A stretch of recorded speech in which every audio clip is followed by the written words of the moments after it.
What up, what up, what up? Bitcoin Beza here. I know it's been a minute, but just want to touch base because if you were watching today, you were happy. This whole week, pump it up. So, like I said, hold, buy, hold, buy, hold, buy. It's not that hard. Just keep on doing that. It's going to 100, whether you like it or not. So, I definitely will see you there. It's up to you if you want to hang in there and get through the rocky moments. Just want to touch base with a few other things that I've been looking at. I'll put my BlackRock is now holding 380,972 coins worth 25.93 billion. Thank you. Because you were planning to go. Sorry for the background noise. I'm trying to do a video.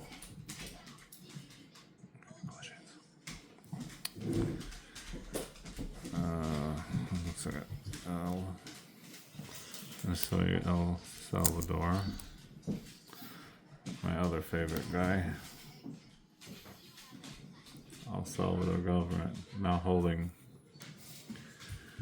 $406 million worth of Bitcoin, currently at 5,908 Bitcoin, and their last transaction was 6 hours ago. They bought one Bitcoin, okay, at the price of 68,300. They bought yesterday at 67. They bought the day before the 67. Day before that 66. So they're buying every day.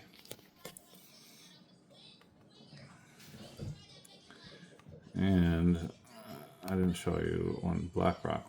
I'll show you what BlackRock. Very interesting right here. Right there, 1 day ago, Coinbase to BlackRock. 600 BTC, $40.5 million. Now, keep doubting. If you don't know what BlackRock is, do some research. I also saw another video today that was pretty interesting at the Bitcoin Amsterdam conference. So pretty much I'll let you listen to a little bit, try to not make you watch too much, but it's cleanspark. They're one of the biggest Bitcoin miners in the world. I'll let you listen to a few things that he has to say. You might learn a lot. So I did. I'll blow this up. Put the camera. Hit play. Let's get some energy, guys. Woo!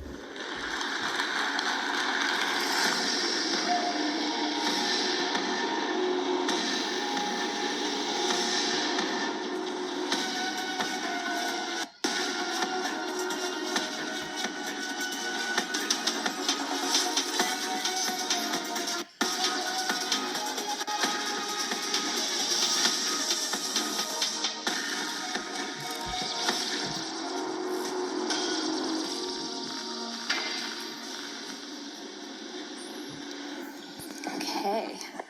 Hello, Zach. How are you? Thank you, everyone, for coming, and thank you, Bitcoin Magazine, for putting on this event. It's great to be back in Amsterdam again. Last year, when we were on this stage, we were entering a pivotal halving year. We made it. We're here again. We're minus a couple people, though. Yeah. So, CleanSpark has had consistent growth throughout that year, and with it, very ambitious targets. You've also focused a lot on M&A. You've purchased Grid, you've purchased sites all over the US. Can you elaborate on the targets that you have and on the M&A approach that you've taken over the past year? Yeah, it's been a busy year. We actually just announced a few hours ago, we have now tripled our hash rate since the beginning of the year. Triple. We have tripled it. The year It's a lot of infrastructure. Yes, it is. Year before we had doubled, and the year before that we had quadrupled. So growth is part of our DNA. It's what we've been focusing on specifically. I'm a big believer to be successful as a Bitcoin miner, scale is ultimately a key piece of that. We're a publicly traded company. We're on NASDAQ, which means you have overhead, you have everything that goes with it. And so the best advantage we could get as a mining company was grow to the point where every single new miner we plug in, all of that goes to the bottom line. And that's what we've accomplished now. We're in that position and have been for some time. Everything is additive from this point. And that makes it very hard for anybody to ever catch up. So, really believe that Bitcoin is the best place to put our capital right now. And that M&A strategy has been critical. You mentioned both public and private companies we've acquired. And our focus has been on distressed assets, on assets that may be overlooked, on rural neighborhoods that no one's ever heard of before. Mm-hmm. And it's worked really well. It's worked really well, and we're really happy with what we've accomplished.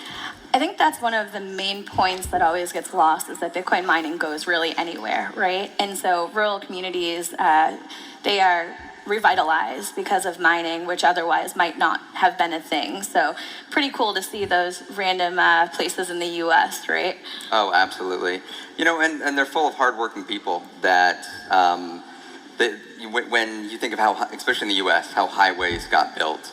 If you were a town that the highway didn't end up going through, your town got left behind. And so it may have been a thriving community in 1955, and by the time you get to 2020, technology just passed it by. So being able to bring technology into a town, new opportunities, it also creates a new way of thinking, a town that maybe hasn't been exposed to a lot on the outside. But again, very hardworking people always live there. Yeah, there's a facility that I used to work on. I still talk to the local county judge quite a bit, and it's has a small population, so it's fun to see how the emergences of worlds start to happen around Bitcoin. So U.S.-based companies have all had a really aggressive growth plan over the last couple years. We've seen crazy numbers and targets, some met, like yours, some not met, which will remain unnamed. During my talk at Bitcoin Nashville, I mentioned how I would like to see a shift in how we focus on mining companies as only growth companies and really, think about the ROI for shareholders. When do you think miners will be measured on ROI? I think that we're starting to see that.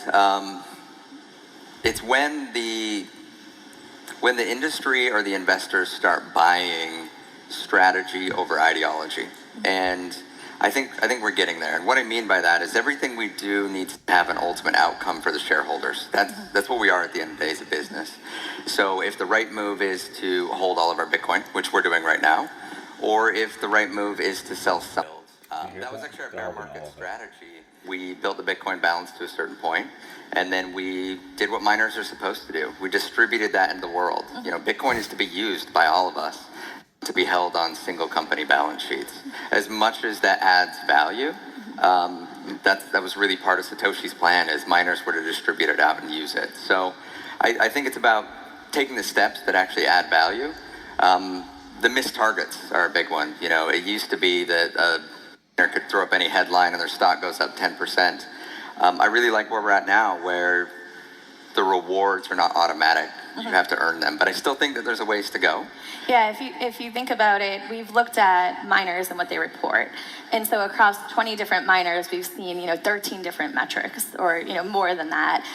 Some that we didn't even count because I didn't even understand what they were trying to get at. Even things like the cost to mine, how miners calculate that is so different. So how do you, as like an investor, decide whether one company is good versus the other? I'd personally love to see some industry standards around metrics, and ones that actually matter, and something that you can compare one company to another. We absolutely need to get there. There's so many metrics to get measured differently. Example, 30 exahash. I said we hit that today. If you went and you looked at our mining pool, you could verify it right now. We don't announce it till we actually achieve it and are using it. There's a lot of miners that say, hey, we reached some target, because there's a machine sitting on a shelf that's not turned on yet. And until that machine turns on and produces value, I don't think it should be claimed. Cost of power, that's an important thing for miners, but it should be all of your cost. You can't say the wholesale cost of power and ignore the tax transmission distribution fee. Yeah, and even when you look at like your home electricity bill, right? You see this cost of power, and then you see that the transmission costs are basically equal to the cost of power. What I've seen, and not all miners are like this, but I've seen some miners give you just that first number versus both, and so it changes their overall output, which is unfortunate. So, definitely industry standards on metrics. Do you think we'll ever get there? I think we will because, although unpopular, my opinion is that when it comes to, especially the public miners, there's always going to be lots of miners in the world, but we will get to a point where only 3 to 7 are ever talked about. And that's just because as the public markets work. You think of cell phone companies right now. If you can name 4, right? No one can name 4, everybody can name 3. You can go through a dozen different companies. It always consolidates towards that 3. And so I think that's what we're going to see. There will be 3 that stand out. They will be the benchmark companies. That's when we'll see some standardization. That's when we're going to see performance matter versus a headline. Another major topic this year has been AI, right? And understandably so, with the connections between energy and mining. My opinion is that companies need to be extremely thoughtful on a solution to incorporate AI into their business. You can't just say, I'm going to do AI without being able to actually do it. You have to have a calculated plan. You obviously in CleanSpark have been at the forefront of the mining industry, but you have said some things about AI, but what is your approach at the AI boom? Are you taking advantage of it at all? What we have said is that we're not pursuing it. But there's a reason. The reason is that, again, strategy over a headline. If we're going to do something with AI, it's because we're committed to something. There will be a plan. There will be a customer on the other side. There will be a business. And I think that's the number one thing that is Bitcoin miners have no. It's a great business. I love it. Our customers, it's the algorithm and everyone that uses Bitcoin. Hope you learned something there. Goes on and on and on. Want to watch it? It's on YouTube. I don't mind. Anyways, BlackRock is still buying. MicroStrategy is still buying. If you don't know who they are, check out Michael Saylor. And El Salvador is buying every day, and they're going to keep buying every day. So, what you should do, you should buy a little bit every day, no matter what. That's what I do, buy a little bit every day. And put it in a cold storage wallet. Alright, so nobody can steal it. Alright, I hope you learned something. Peace out. Hit the like. Helps me out with the algorithm. Subscribe. Father of 4 daughters, just trying to make a little extra money here, so help me out.